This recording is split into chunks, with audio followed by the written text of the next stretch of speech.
If only there was like a company out there that could open up space tourism for, I don't know, just anyone. Is there anything like that? Queuing me up pretty well there, buddy. Look at this. How about we talk about Segway this? Has been some decent 2020. segues. I think we've learned a few things. No, so yeah, there's a few things that have come up this week that I wanted to kind of talk about in terms of space tourism that I think is really interesting. First is Space Adventures. So they've been launching, and Tim, tell me if I'm wrong here, with the Soyuz rockets, right? Like they're the ones that put like Dennis Tito up there. That he was like the first space tourist. Yep, and right? Anush Ansari. Yep. But he was on Mir, I believe, if I'm not mistaken. Oh God. That was way back. I don't remember. It was. I just remember way that back. name as being the first space tourist. But I think anyway, it was still the ISS. I don't remember. but Someone correct me. they, for a lot of money, will fly a person up to stay on the ISS for a few weeks or something like that. And of course, because the ride to space has been the Soyuz rocket for the last 9 years or whatever, that's usually what they've been using. Well, now, starting this week, February 18th, that was like yesterday. Yesterday? What day is today? 2 days. It was 2 days ago. Anyway, God, I'm so wrong. Yeah, they launched, or they announced a deal with SpaceX to go up on the Crew Dragon once that's a thing, which will be very soon, it looks like. But this is a very short little announcement here, so I'm just going to read it. It says, building on the success of Crew Dragon's first demonstration mission to the International Space Station in March 2019, and the recent successful test of the spacecraft's launch escape system, Space Adventures has entered into agreement to fly citizens on the first Crew Dragon free flyer mission. This will provide up to 4 individuals with the opportunity to break the world altitude record for private citizen spaceflight and see the planet Earth the way no one has since the Gemini program, which is a confusing statement to me. Yeah. Not sure what they mean by that. Well, maybe because the Apollo program, you wouldn't have orbited at those altitudes. Okay. You know what I mean? Like, yeah, I mean, yes, technically for a brief, they're kind of right because, like, say you're orbiting at, I don't know, say 1,000 kilometers, which is a lot higher than the ISS and stuff, then you're seeing a different view of the Earth and you're orbiting at that height compared to Apollo. Sure, it orbited, beyond, it went not to the moon, so it went way beyond that, Right. but they never would have just like stayed in orbit, seeing the Earth from that stationary, or not stationary, but from that, one altitude. Maybe that's what they meant. So I'm guessing it would go up beyond the orbit of the ISS and then come back and dock with it? Oh, I think they're saying there's options here. Oh, okay. All right. There's like, we could send you to the ISS. You could just go up and do a 3-day trip at the highest altitude Gotcha. of a private, because if a citizen just goes to the ISS, that won't break any records. Fair enough. Well, there's a quote here from Gwen Shotwell. It says, the historic mission will forge a path to making spaceflight possible for all people who dream of it, and we are pleased to work with the Space Adventures team on this mission. Pretty corporate thing there. But that's kind of cool. I mean, like, before they even get a person up there, they've signed to start doing space tourism with the Crew Dragon. And that also made me start thinking about Virgin Galactic, which for some reason, just very recently, their stock has gone through the roof. In terms of, it says Galactic shares are up 14% in pre-market trading. It's been up 300% since last December and 200% since going public last October. So Virgin Galactic is a sub-orbital thing. That's where they go up on they kind of dock with the airplane thing, and it kind of lets go and goes up into space. Yep. They haven't actually started, I don't believe, with any kind of commercial flights, but they've done test runs with people. So again, it's like all this is happening before it's even started happening. Yeah. Which is amazing. So this is cool. UBS estimates that the commercial space travel business will become a $3 billion industry by 2030. Virgin Galactic has 600 reservations and $80 million in deposits for flights, which are priced at $250,000 a ticket. Can I trade a Roadster for one? Why not? Actually, it makes me wonder what the Space Adventures thing with the Crew Dragon is going to cost. Wait, is that that'll the be a deposit lot. or the cost? $250K. The cost. The cost. Oh, I'm in. I don't know Let's what the go. deposit is. But it's only about a 2-hour ride in total and like a 5-minute free flight. Free fall. You're not going into orbit. I want my wings. Yeah, You'll get wings. You won't. You won't. Not with Virgin Galactic. No? They They're don't only press going the about- Kármán line? Nope. Oh. They're going about Well, 55 then- miles. See, this is like the longest burn on Tim I could ever have. So to get your wings first. yeah, to get my astronaut wings and be like, I guess, sorry. Okay.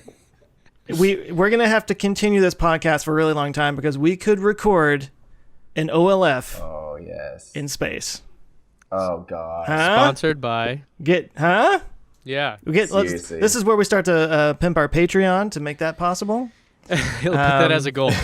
Yeah, that's our goal. That we need a $250,000 level so that we can record from space just once Yeah. per person. By the way, Captain Kurt in our Discord says, this is totally true, by some U.S. standards, he's asking, would they still be considered astronauts? And yes, by the U.S. Air Force, you can get your wings. So, for instance, there's 2 astronauts that were considered astronauts and got their wings on the X-15 space plane. And even though they didn't quite cross, one of them may have crossed the Kármán line properly, but I think one of them didn't. And they still, I think their line is like 50 miles. So, yeah. What is, God, 75 my conversion kilometers today, or something? 81 kilometers, yeah.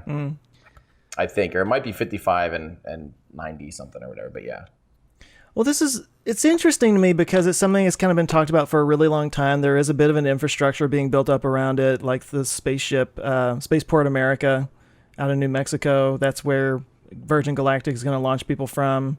There was a video, was it Vox or somebody did a video about it that kind of showed all the inner workings of it. It's just that one picture. Let's just look at that picture. Surely there's some images here I can... Anyway, it's a neat little... Oh, here we go, maybe. Yeah, that's not a very good website that shows off their beautiful building. That one just looked like it. There we go. No, That it's an one just looked like a amazing hangar. looking building. Yeah, Yeah. it's a really cool looking building. Which obviously I will say... I will say our that, listeners are not seeing it either way. But yeah, sorry. I will say I'm surprised that they're... I mean, $250,000 is actually pretty reasonable compared to... I guarantee those rides on Dragon will still be, $20 million because a Falcon 9... because NASA is paying, I think, $65 million, basically 55, 60 million or something for seats on Dragon to the ISS. Granted, that's kind of just part of the whole contract system, and NASA will kind of be paying more for those services than a tourist, but still, say they'll probably still be $10-20 million to launch, on a Falcon 9 rocket with a Dragon capsule. true, yeah. So $250,000, if you want to kind of get an experience like that, for now is unmatched. I'm very curious what Blue Origin's price will be for a similar service with their New Shepard. Hey, look at that! I already had it pulled up. Hey, look at that. But no, that's a good point. Like that's a perfect segue into New Shepard. I mean, that's the other. Oh, we don't need the music on this. Oh, how do I turn off the sound? You don't. Right. Sound turns you off. There you go. But yeah, so do we know what they would charge, or have they already taken deposits for New Shepard? They've been very quiet, as they always are. God, they are just the CIA of launch companies. They are. And I would honestly, I feel like it's going to be cheaper. Just because it's a really simple system. It's a really simple system. Yeah. It's a smart system. And I feel like, flying a big, huge jet like that, plus flying a big hybrid rocket engine and all, it just seems like that's, I don't know, it just seems like that's more to maintain. This, you just kind of fill up with hydrogen and liquid oxygen and you go, I don't know. Maybe, I could be wrong. It might still be about the same price. But I'd be very surprised if it came in more expensive than Virgin Galactic. I'd be very surprised if it did. What do you think? I mean, I don't know. It's all reusable. The Virgin Galactic one is reusable too. We should point out for those of you listening, I think Ben is dying. Are you I'm almost okay, dead. man? No. Do you need to leave? I know you're sick and not feeling great. You guys keep going. I'm gonna get some water. Over. You guys keep going. Yeah. I need water and fresh air. You do that. I saw him kind of collapse to the floor a couple times. Yeah. He's a professional, people. That's how you do. That's not good. His son was sick all week, and so not only has he been low on energy, but he's also been low on, now got the sickness I think that his son had, so that's no fun at all. Don't But get yeah, up and down, get the sickness. Sorry. So yeah, I mean, so we got these. So there's Virgin and there's Blue Origin doing subatomic, just get people up there and be able to see the world with above the atmosphere and everything. And then there's now Crew Dragon to be able to go up and maybe even dock with the space station.